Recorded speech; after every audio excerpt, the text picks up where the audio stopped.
Rhino amper is kind of like Lansikas.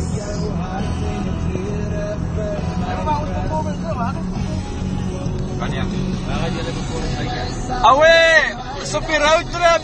Ons is op pad na Makwa fees toe. Ons luister so 'n bietjie Bok radio om ons 'n bietjie gees te gee. So ja, skakel net jou in dan ons live aan die fucking Makwa fees. Fuck it. Wat sê jy Dina? Wat sê Charlie? Ek luister maar wat julle praat. Okay. Ja.